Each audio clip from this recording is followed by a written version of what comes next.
Hey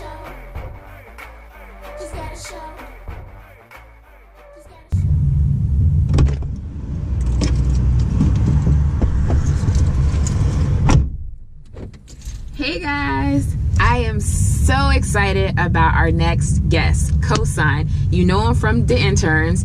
He is a 9-time Grammy-nominated songwriter and producer.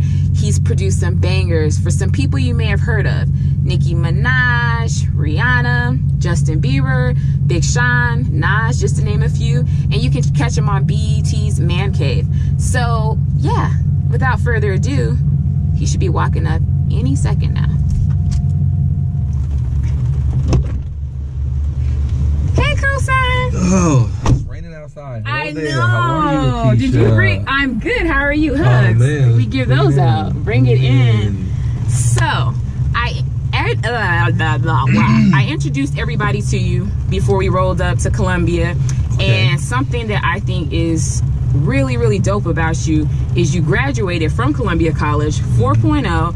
You ended up becoming a professor there for a couple of years, and look at you now. So what I want to do with you, because I know you flew in from LA, your people call me like he's here, he's got to get in the Jeep. I'm so, first of all, grateful for that. Wow. And I know you've been on press heavy, so I wanted to do something a little different with you, right? Okay. So I need you to put on your professor hat. I need you to, you're about to take us back to school, right? Let's go into So are you ready? I'm ready. All right, so you all grab notebook, paper, pen, because I got mine right here. Okay. So I'm gonna give you a few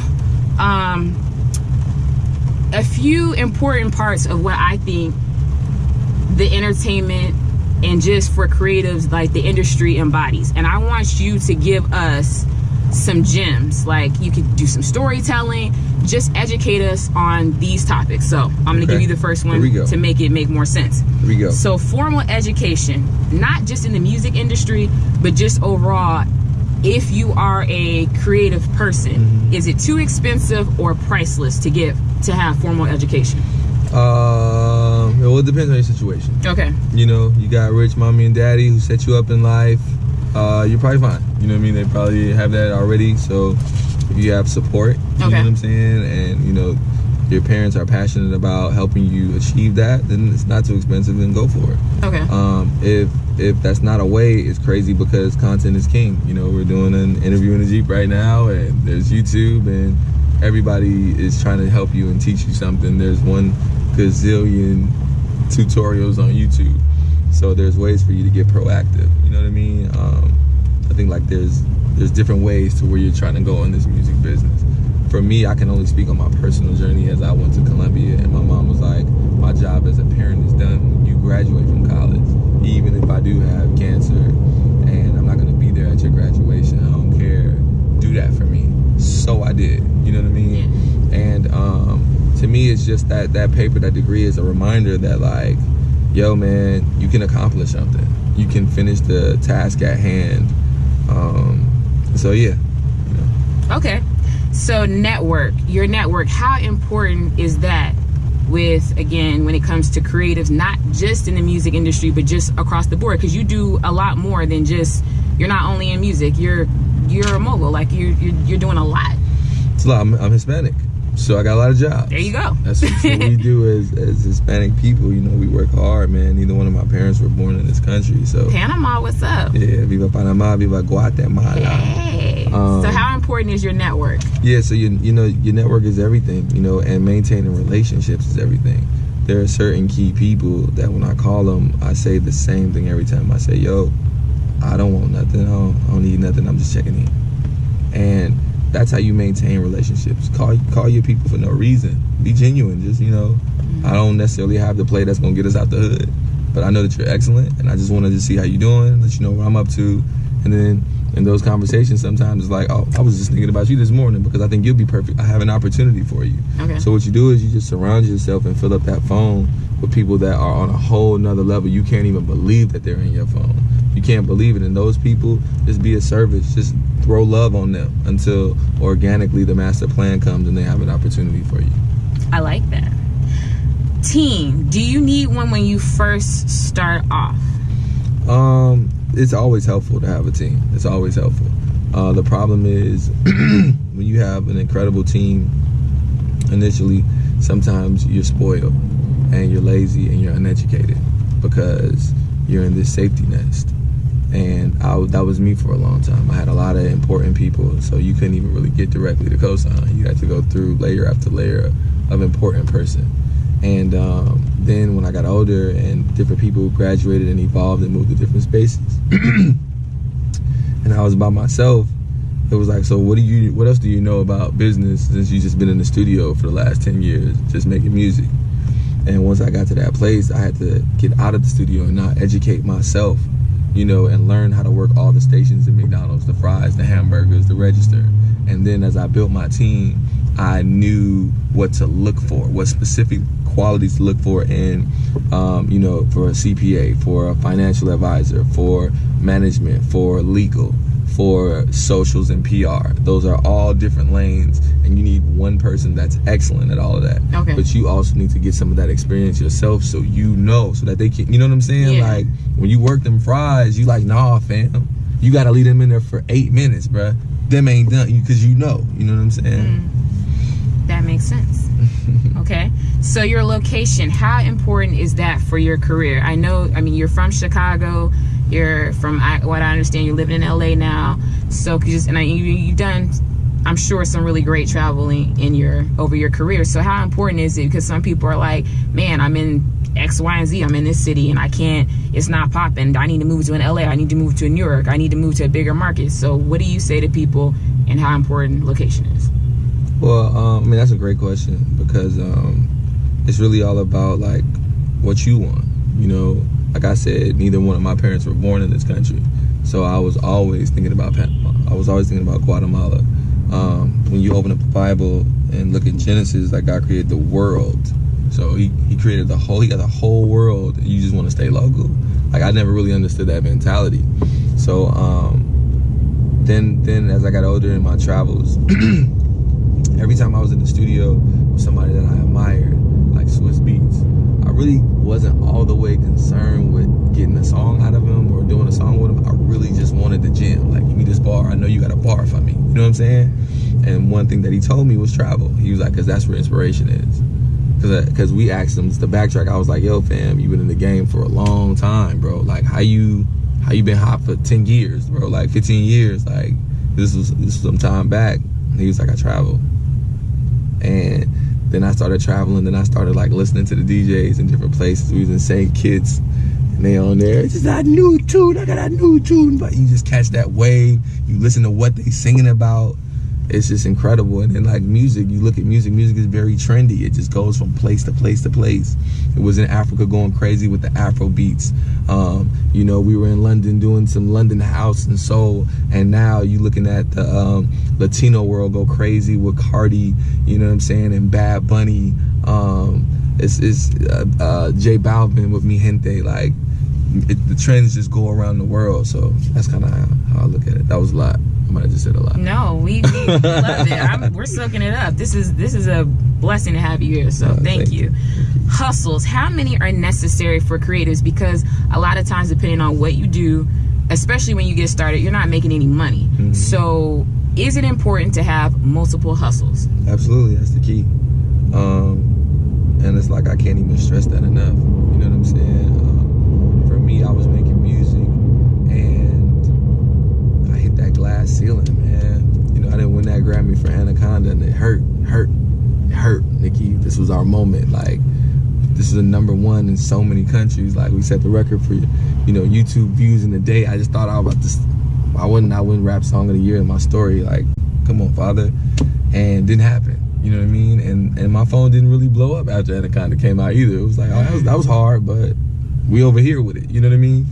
And so I started to look at myself in the mirror and be like, well, what else you got, bro? Because it's a little chilly outside right now. It's cold outside for the interns right now, you know? And I had the open mind, and I used my network. And I met with a young lady by the name of Julie Pilot. And she was like, you ever thought about being an on-air personality? I was like, oh my God, I think about that every day. Because when you need a job, you don't need to be thirsty, but it's nothing wrong with being hungry and your stomach touching your back. So you're not thirsty, but you're hungry. And I tried it out. It was crazy because I was so lost for a second. And don't take this the wrong way. I don't mean this the wrong way, but I was so lost that I was like, I'm gonna take acting lessons. You know what I'm saying? Like, I know Michael B. Jordan in real life. I'm kind of a movie star. I be feeling like Tupac sometimes. So I took acting lessons, and then I got the on-air personality, and I don't know, I just felt confident enough to just try it. And then I got promotion after promotion until I was flying out to New York and filling in for Ebro. And then the TV opportunity came. So it's music, it's TV. You know, I did an artist in residence at Columbia, and that was a great look. And so that's in the education space. So I'm at least 5, different income streams and hustles. And that way, you know, if somebody doesn't want to do business with Interns University anymore, it's not going to hurt us too bad. You know what I mean? Mm-hmm. It's going to hurt, but it's not going to take us out. You know? I got you. Makes sense. So Cream, shout out to Wu-Tang. Cash rules everything around me.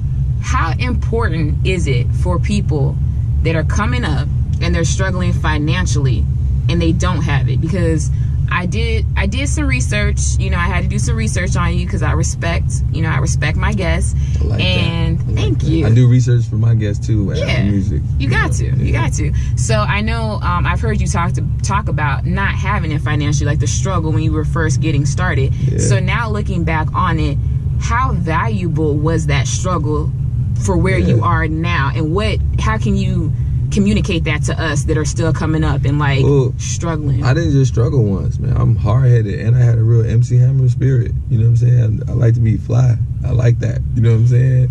So that type of stuff is expensive and not really always the best thing you should spend your money on. Mm-hmm. You know, so you go broke enough times, you start to get real resourceful. You start to get real creative. 2018. In my opinion, you know, is what it is because it was cold 2015, 2016, and 2017.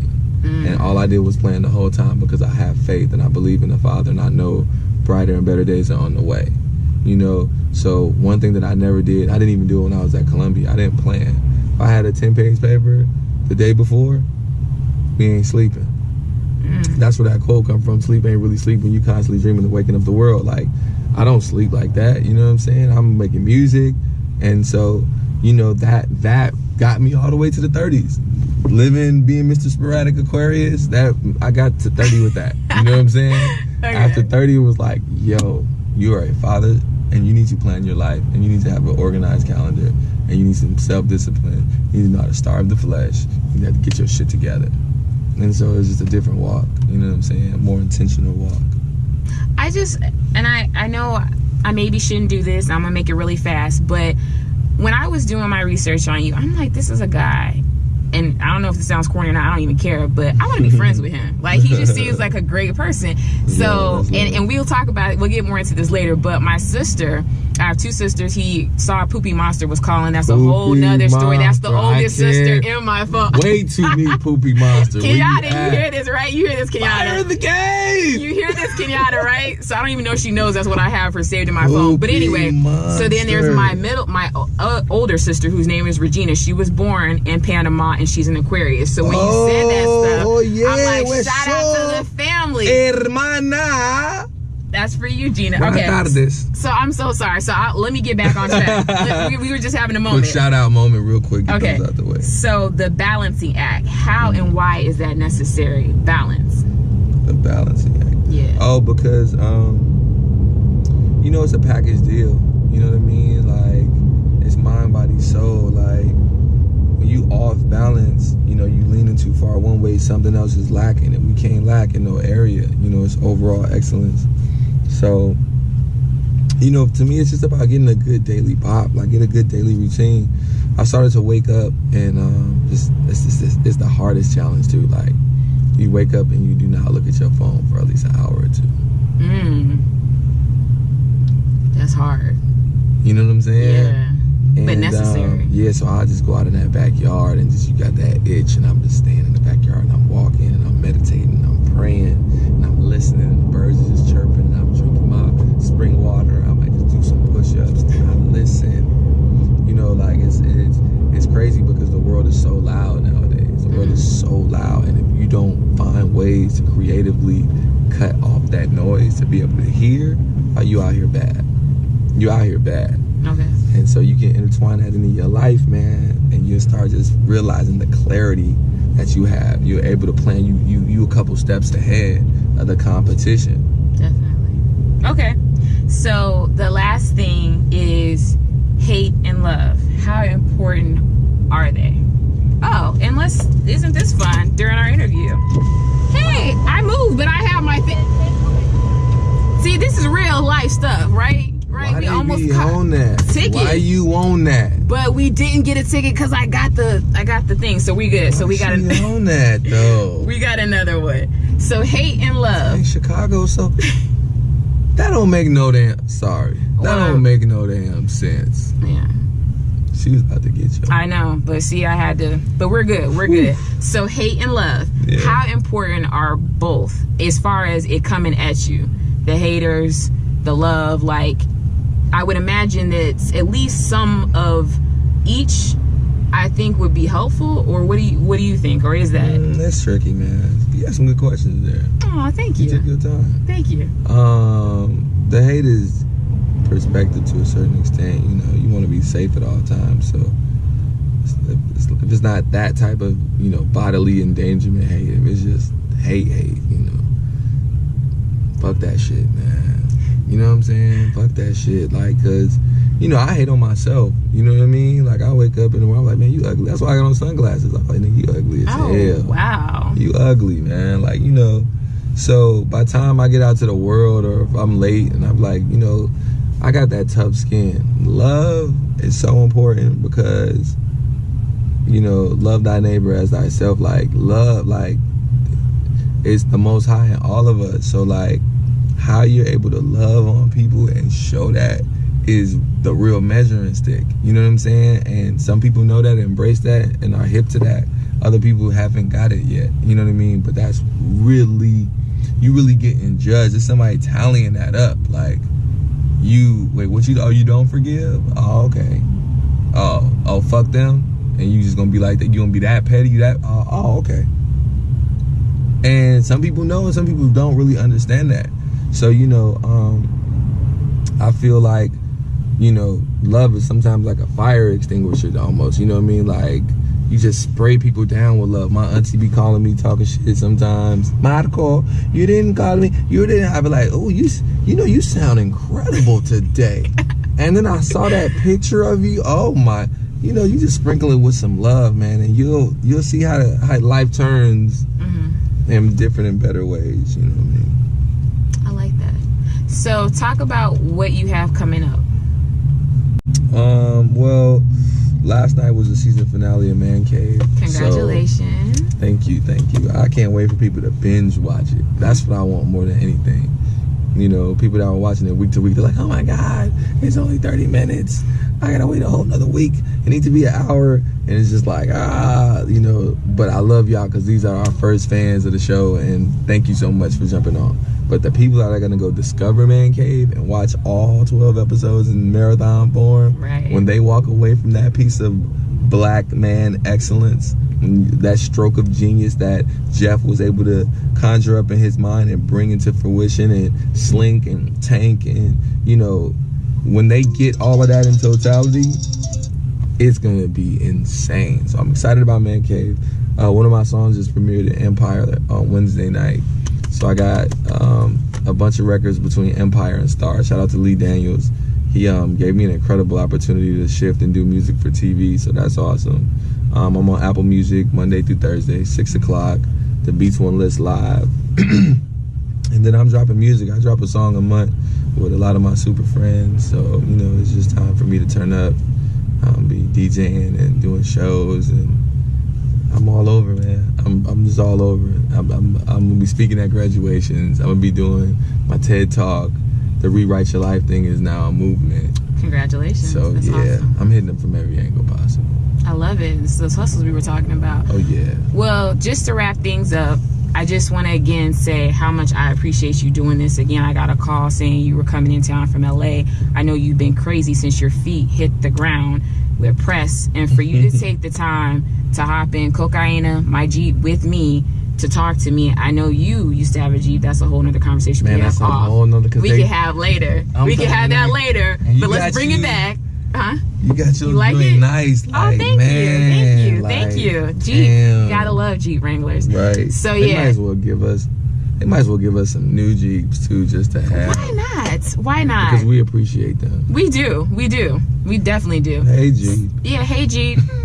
So I just want to say thank you so much for doing this. It means the world to me, and I know you gotta go, so I'm gonna let you go for now. But we're gonna have to definitely stay in touch, and you're gonna have to meet the sisters, the whole family. You said that you wanted to be. You said you wanted to be my friend. I don't know if you right. Just be No, dreams. I'm not. I don't tell everybody a lot of that. Dirty niggas out here sell dreams. I don't know. I'm not.